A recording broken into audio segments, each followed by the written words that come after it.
Hello everyone, Ben from 𝙋𝙊𝙍𝙀𝙇. I hope you're well. What you're looking at right now is the box from one of the items I unboxed recently, video here for you to look at later. This is one of those items that really appeals to me in the same way that Pokémon Snap does. I'm a keen photographer and I'm also a really big Pokémon fan. So when I was in the snow-clad regions of Hokkaido, gonna have some traditional Japanese cuisine now.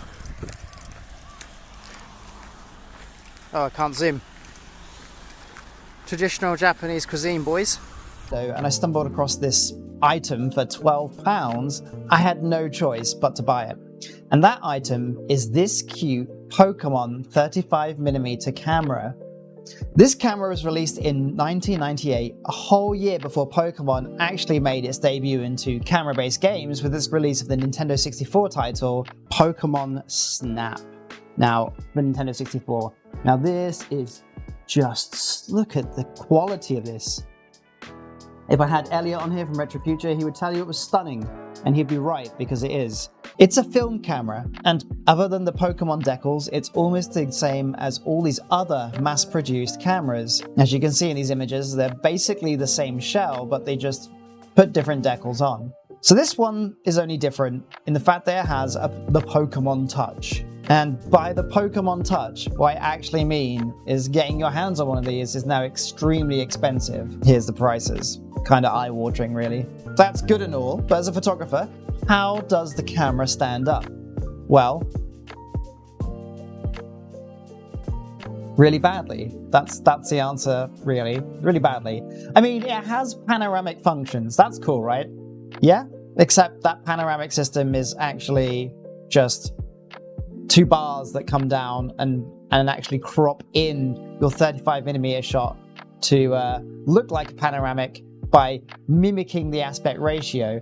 So if anything, what this camera does really well is it takes your 35mm film and it produces a bad shot, when I say bad quality shot, that's not only a bad quality shot, but it's using up 40% of your negative, so it's just costing you money to take these shots and have dead space. Kind of strange. I don't really see.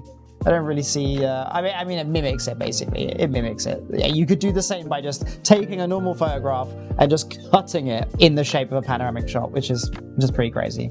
So yeah, as a camera, it's not really winning any prizes for image quality. However, as a timestamp for 1998 and Pokemon design as a whole in Japan at that time, it's a piece of gaming and cultural history. So it's no wonder that it has a significant value more than the sum of its parts.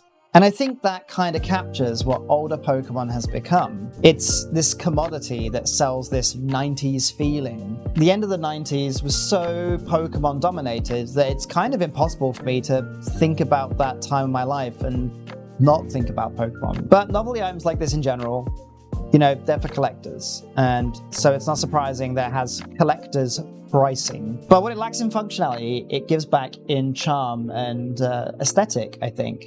So for me, I personally think it's really cool. And I think strange items like this just add towards the fun of Pokemon. And hey, look, it may not be the best camera, but at least it has its fake panoramic view. Not even Todd from Pokémon Snap had that. But you see, this camera is my life. Get yourself a new life.